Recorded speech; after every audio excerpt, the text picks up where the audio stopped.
Selon les experts en marketing, la mission d'entreprise doit être une courte description exposant la raison d'être, la stratégie, les valeurs de l'entreprise ainsi que les standards de celle-ci. C'est en même temps un repère que l'entreprise affiche comme étant l'aspiration suprême qu'elle tente continuellement d'atteindre. Je suis ravie de vous retrouver aujourd'hui à l'émission Au fil de l'Évangile, alors que nous allons connaître la mission de l'entreprise divine. Notre invité d'aujourd'hui, c'est Pasteur Daniel Latchman. Pasteur Latchman, je vous remercie d'avoir accepté notre invitation aujourd'hui. Vous avez une mission, vous aussi. En tant que pasteur, ce n'est pas juste un métier, c'est plutôt une passion, une mission. Quel aspect de votre mission vous interpelle le plus dans votre travail? Ce besoin des êtres humains d'être guéris et d'être libérés. Et quand ça arrive, je suis absolument aux anges. Je pourrais oublier toutes mes fatigues, les longues heures de travail. C'est d'apporter une parole qui libère les gens de leur passé, de l'inquiétude de l'avenir et aussi des fardeaux du présent. Donc, vous parlez maintenant en tant que des relations humaines. Est-ce que c'est ce que vous faites présentement? Est-ce que c'est ce que vous faites présentement au bureau, je veux dire, votre travail? D'accord. Une toute petite partie. Toute petite partie. Je regrette d'avoir tant de travail d'ordre administratif et pas suffisamment cette relation d'une personne à l'autre. Et ma mission à moi, je la vois en 3 verbes. Former, équiper et libérer. Plutôt comme un berger, si je vous lis bien. Vous avez l'appel d'un berger, c'est ça? Oui, déjà littéralement, j'aimerais bien me retrouver dans les montagnes du sud de la France, des Pyrénées, et m'occuper seulement des vrais moutons. Des vrais moutons. Pasteur, aujourd'hui, vous ne nous proposez pas de nous occuper des vrais moutons, mais plutôt d'aller étudier un passage. Quel est ce passage que vous nous proposez aujourd'hui? Je vous propose un passage très important dans l'Évangile de Luc au chapitre 4, les versets 16 à 21. Parfait. Je vous propose donc que nous puissions lire ensemble ce passage. Il se rendit à Nazareth où il avait été élevé, et selon sa coutume, il entra dans la synagogue le jour du sabbat. Il se leva pour faire la lecture et on lui remit le livre du prophète Ésaïe. L'ayant déroulé, il trouva l'endroit où il était écrit « L'Esprit du Seigneur est sur moi, parce qu'il m'a oint pour annoncer une bonne nouvelle aux pauvres. Il m'a envoyé pour guérir ceux qui ont le cœur brisé, pour proclamer aux captifs la délivrance et aux aveugles le recouvrement de la vue, pour envoyer libres les opprimés, pour publier une année de grâce du Seigneur. » Ensuite, il roula le livre, le remit aux serviteurs et s'assit. Tous ceux qui se trouvaient dans la synagogue avaient les regards fixés sur lui. Alors il commença à leur dire « Aujourd'hui, cette parole de l'Écriture que vous venez d'entendre est accomplie. » Donc, le verset 16, il nous dit clairement « Jésus vint à Nazareth où il avait été élevé. » Avant que nous poursuivons, parlez-nous un petit peu de Nazareth. Géographiquement parlant, les petits détails qui vont nous faire qu'on puisse imaginer le lieu où se trouvait Jésus. Je souhaite à tout le monde d'aller aujourd'hui à Nazareth. C'est un lieu vraiment magnifique, comme une belle petite ville nichée dans un creux géographique et par derrière une colline assez haute d'ailleurs. Mais auparavant, c'était un tout petit village bien pauvre, bien reculé. Certains disent qu'il y avait peut-être 30 familles seulement. C'est probablement exagéré dans le mauvais sens. Okay. On peut parler d'à peu près 300 maisons approximativement à l'époque. Donc, c'est une ville tournée beaucoup plus vers ce qu'on appelait la mer, c'est-à-dire le lac de Tibériade ou de Galilée. Et Jésus avait passé son enfance là. De quel âge jusqu'à quel âge à peu près? Eh bien, approximativement, on pourrait dire de l'âge de peut-être 3, 4 ans peut-être, jusqu'à l'âge de 30 ans. parce qu'il avait environ 2 ans lorsque les mages viennent. Ils s'en vont se réfugier en Égypte. Plus tard, ils vont retourner et c'est alors qu'ils vont aller se réfugier dans ce coin absolument perdu à l'époque, qu'était Nazareth. Donc une ville tranquille, une vie tranquille, faite de labeur, avec des gens, tout le monde le connaissait, des membres de la famille, des voisins. Bref, c'est le petit gars du coin. Donc Jésus revient dans son petit village, dans son village. Et puis le même verset nous dit qu'il entra, selon sa coutume, le jour du sabbat dans la synagogue et il se leva pour lire. Maintenant, sa coutume, c'était d'aller donc le sabbat à la synagogue. Ce que j'aimerais savoir, le rituel d'adoration à ce temps-là devait être un petit peu différent de ce que nous connaissons aujourd'hui dans les églises. Pouvez-vous nous décrire un petit peu Une synagogue, c'est un endroit de rassemblement, c'est un endroit où on appelle les gens à se rassembler. Synagogue, ce n'est pas le temple, c'est la vie quotidienne. On y apprend à lire, on apprend les enfants à lire.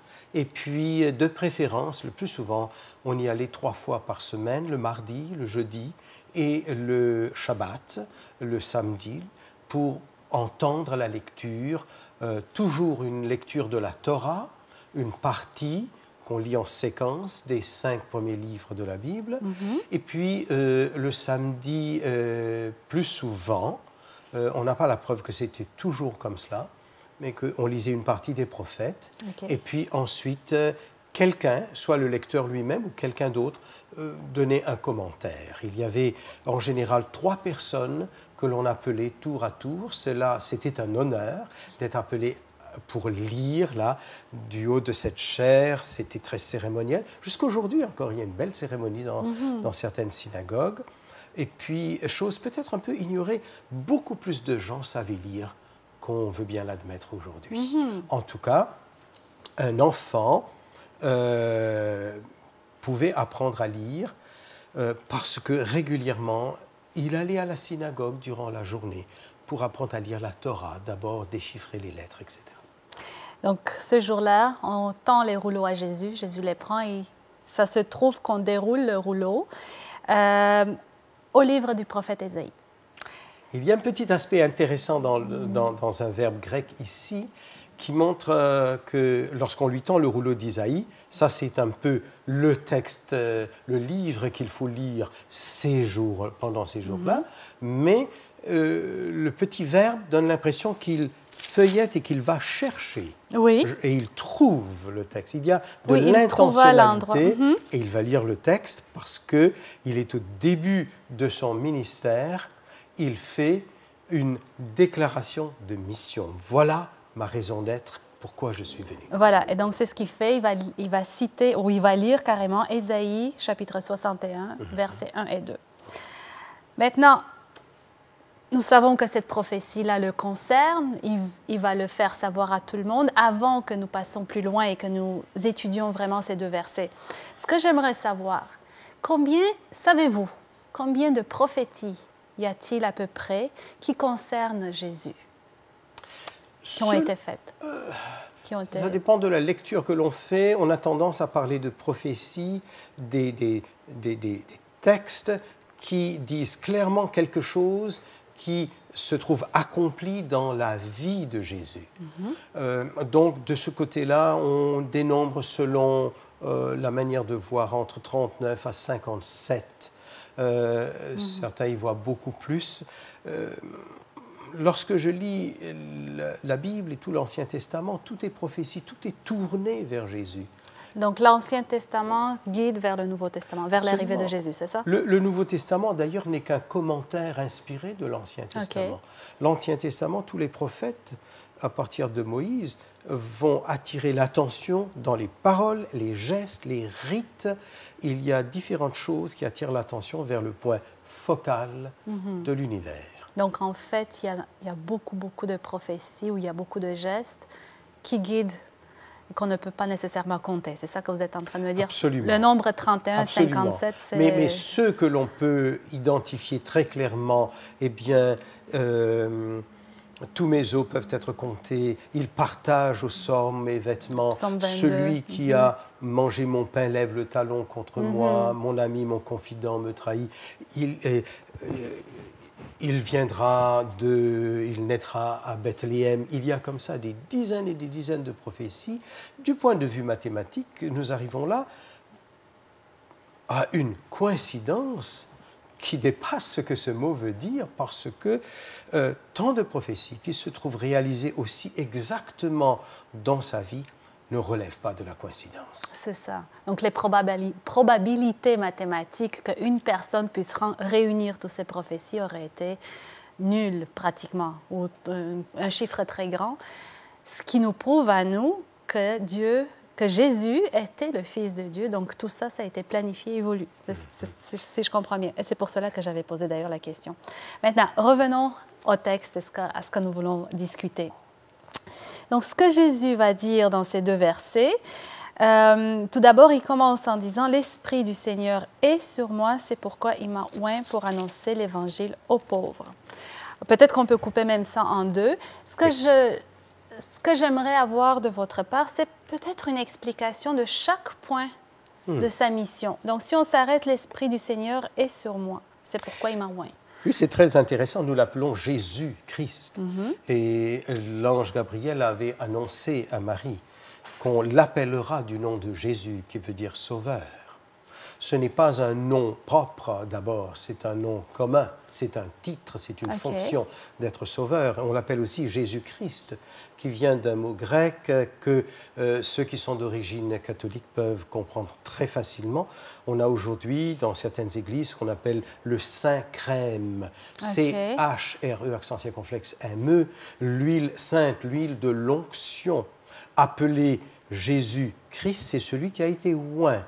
Et le jour de son baptême, Jean dit « J'ai vu l'Esprit descendre sur lui sous la forme d'une colombe. » Et là, il y a cette voix du ciel qui déclare « Celui-ci est mon Fils bien-aimé, écoutez-le. » C'est le moment, je dirais, officiel, où il est littéralement oint. Donc, on attendait d'un mot hébreu le Messie, ou le Christ, plutôt du côté grec, mais c'est la même fonction. Celui qui sera entièrement oint du Saint-Esprit et va avancer avec la puissance du Saint-Esprit pour accomplir sa mission. Est-ce qu'il y a un lien avec sa naissance qui est résultat du Saint-Esprit, justement dans cette onction?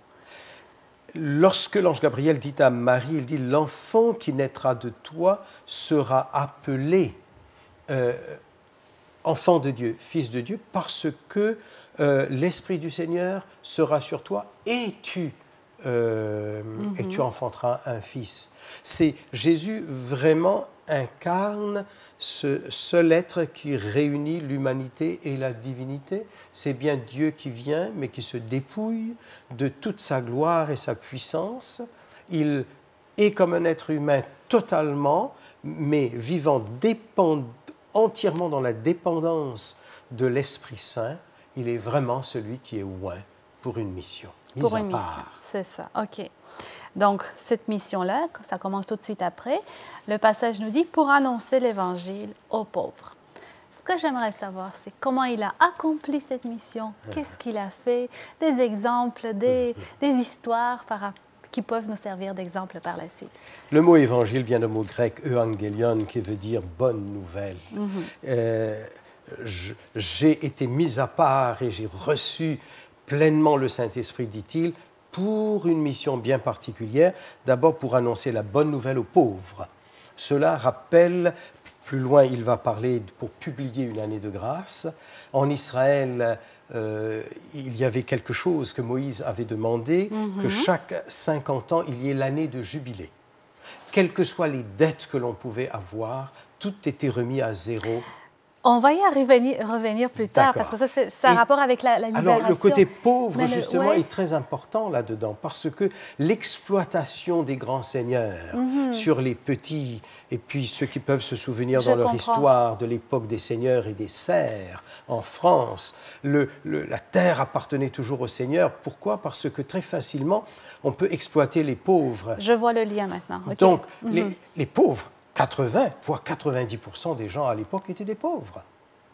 Et ils dépendaient de ces riches. Et souvent, s'ils étaient cultivateurs, la terre ne leur appartenait pas. S'ils étaient bergers, les animaux ne leur appartenaient pas. Oppressés socialement, parce que, pire encore, quand on est pauvre, cela signifie qu'on est maudit de Dieu.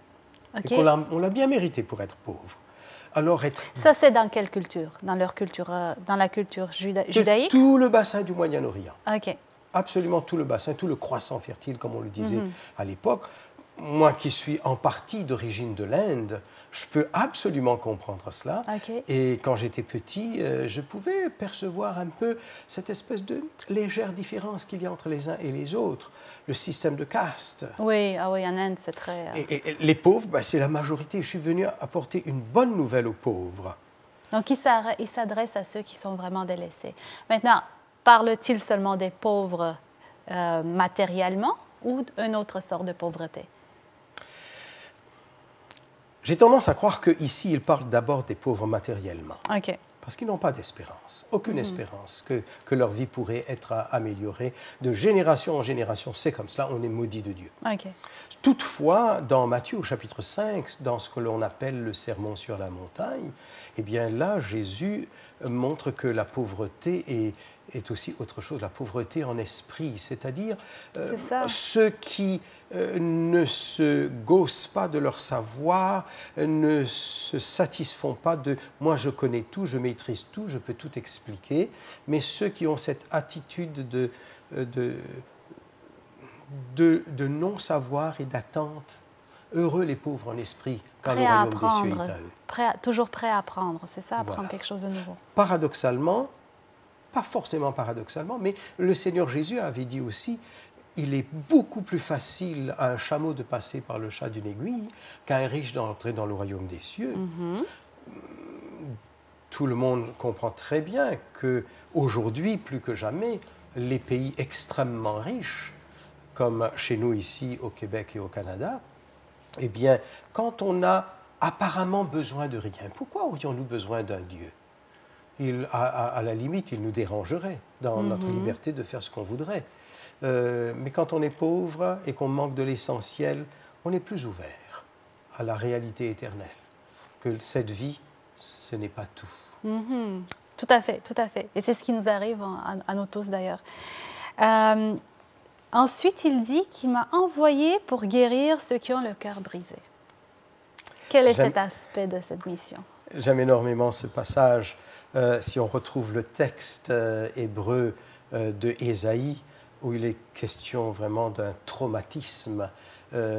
Beaucoup de gens n'ont pas besoin d'être grands savants pour se rendre compte que lorsque l'on est blessé physiquement, on est guéri.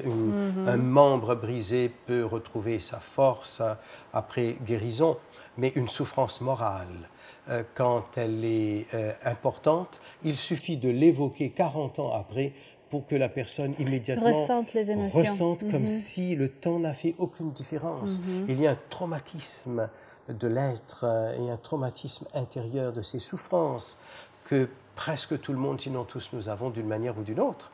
Le Seigneur vient pour, par la réalité de sa parole et les effets de sa parole, rendre la libération à ceux qui ont le cœur. Et justement, c'est ce qu'il dit après, c'est de publier la liberté aux captifs. Nous revenons à cette fameuse année-là, n'est-ce pas? C'est ça. Publier la liberté aux captifs, annoncer une année de grâce. Ouais. J'aime beaucoup ce moment où le Seigneur Jésus, selon son habitude, était dans un sabbat, un samedi, dans une synagogue, et puis il y avait là une femme qui, depuis 18 ans, marchait courbée et était très probablement dans une situation pitoyable. Déjà, respirer normalement quand on est tout le temps courbé, ça donne toutes sortes de complications. Le Seigneur Jésus va la guérir. Et il y a des gens qui vont être absolument outrés. Comment il ose faire ça un jour du sabbat? Du sabbat, oui. Et le Seigneur va montrer ce que c'est vraiment que sa mission. Sa mission, ce n'est pas de respecter des choses à la lettre, mais de respecter l'Esprit, car c'est lui qui a inspiré la parole de Dieu. Et il dit, vous, lorsque le jour du Shabbat, ne détachez-vous pas votre âne ou votre bœuf pour l'amener à boire? Ne fallait-il pas détacher, littéralement, détacher cette femme que Satan tenait enchaînée depuis 18 ans? OK, expliquez-moi ça. Comment est-ce que... Derrière comment cette... ça se passe? Je ne suis pas médecin, l'aspect cosmique. mais ce que j'ai vu dans mon ministère, la libération physique qui intervient souvent chez une personne quand cette personne est libérée du passé, de sa culpabilité, de l'angoisse de l'avenir.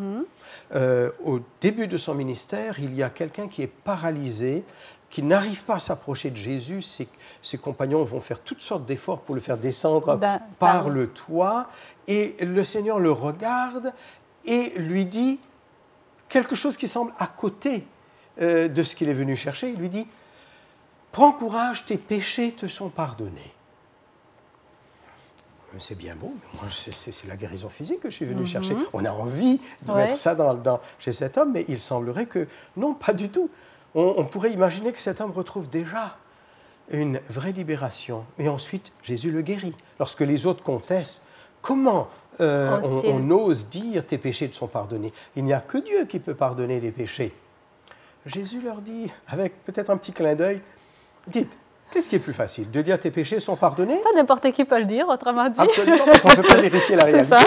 Mais il dit, ou lève-toi, prends ton lit et marche, afin que vous sachiez que le Fils de l'homme a le pouvoir de pardonner les péchés sur la terre. Et il se tourne vers l'autre en disant, je te le dis, lève-toi, prends ton grabat et marche. Et l'autre s'en va libéré. Nous avons un lien ici entre la guérison physique et la guérison spirituelle. Et pour le dire très rapidement, quand je faisais des études à la faculté sur la frontière française vis-à-vis de Genève, de l'autre côté, il y avait encore un médecin vivant à l'époque que l'on aimait beaucoup, et le docteur Paul Tournier, qui dans les années 50 et 60 parlait de la guérison de l'homme total. Et marqué à cette époque-là ce lien étroit qu'il y a entre le bien-être spirituel, psychologique, émotionnel et le bien-être physique. Pour quelle raison Jésus dit Satan le tenait lié? Dans quelle situation de culpabilité ou autre elle était retenue, j'ignore. Le texte ne le dit pas. Mais pour Jésus, il y a un lien étroit entre la guérison physique et la guérison intérieure. On sent derrière cette remarque par rapport à cette femme les traces du conflit cosmique. Satan qui nous a mis en captivité. Pouvez-vous nous parler un petit peu sur le plan cosmique? Peut-être ça nous aidera à comprendre réellement la mission de Jésus. De quoi est-ce qu'il nous libère-t-il réellement? Lorsque on le voit surgir dans le Jardin d'Éden au début, il se présente dans une imposture et une arrogance extraordinaire par une petite question insidieuse mettant en doute la parole de Dieu. Dieu a-t-il vraiment dit? Si vous le connaissiez, vous sauriez qu'il vous cache. Il ne veut pas votre bonheur. Et jusqu'aujourd'hui, il y a ce mensonge que soit Dieu n'existe pas, ou s'il existe, il ne s'occupe pas de nous, ou en tout cas, il n'est pas capable, ou il ne nous aime pas vraiment, parce que regardez le résultat. Lui maintient vraiment l'humanité d'abord dans le mensonge, du point de vue intellectuel d'abord, et dans la réalité tout court. L'histoire de Job nous le montre très bien. Et il faut que Dieu intervienne pour dire, attention, tu vas toucher à sa santé, mais pas plus loin. Tu n'enlèves pas sa vie. Et Jésus va dire, il est le prince de ce monde. Nous n'habitons pas chez Jésus ici, nous n'habitons pas dans le royaume des cieux, nous habitons chez celui qui a pris en captivité déjà ce que les Américains appellent le world view. Et donc, on tient pour vrai ce que nous voyons, indépendamment et loin de la révélation qui dit, non, ce que vous voyez, c'est un ennemi qui a fait cela. Est-ce que vous vous souvenez de cette parabole de Jésus qui raconte que le royaume des cieux est comme quelqu'un qui va semer de bonnes graines, et puis il y a de mauvaises plantes qui poussent. L'ivraie qui pousse. Voilà, et les serviteurs qui disent au maître, mais d'où vient-il? Tu as semé une bonne semence. Alors il dit, c'est un ennemi qui a fait cela. Là, il parle du diable qui tient en captivité la pensée même de l'être humain. Ce qui fait en sorte que peut-être la libération de la captivité est le point central de la mission de Jésus. En effet, notre temps est limité, oui, n'est-ce pas? Très limité. Il nous reste 2 minutes. Son cousin, Jean-Baptiste, était en prison. Il ne l'a pas libéré. Oui. Pourtant, il a dit c'est le plus grand des prophètes. Alors, parce qu'on parle ici de la libération cosmique et de la résurrection qui viendra. Donc, on ne parle pas nécessairement d'une libération physique, puisque son royaume n'était pas de ce monde. Okay. Parfait. Maintenant, si moi, en tant que disciple de Jésus, je veux suivre ses traces, ceci devient ma mission. Comment concrètement, donnez-moi peut-être quelques exemples ou quelques conseils, je pourrais accomplir ce que Jésus a accompli. Donc, annoncer l'Évangile aux pauvres, guérir ceux qui ont le cœur brisé ou libérer le captif. C'est de cela qu'on a parlé. Il faut se garder d'aller chez les gens et de leur donner une religion ou une parole doctrinale. Il faut leur parler de Jésus, il faut leur parler de ce qui s'est passé. Moi, j'ai été totalement libéré dans ma vie. Ça, c'est quand vous dites qu'on a annoncé l'Évangile, c'est ça? Ça, c'est le côté Évangile. La bonne nouvelle, c'est que quelqu'un est venu. Nous ne sommes pas seuls. Essaye. Tu n'es pas sûr? Essaye. Tente. Tu verras toi-même. Et si j'ai quelqu'un avec le cœur brisé devant moi? Il vous reste 30 secondes. Tout d'abord, je dois moi-même, si j'ai été libéré, avoir de la compassion. Ce que l'Esprit me donne à faire, eh bien, je le ferai dans la tendresse, dans la compassion, dans le non-jugement. Mon propre attitude participe de ce que le Saint-Esprit va faire pour libérer l'autre.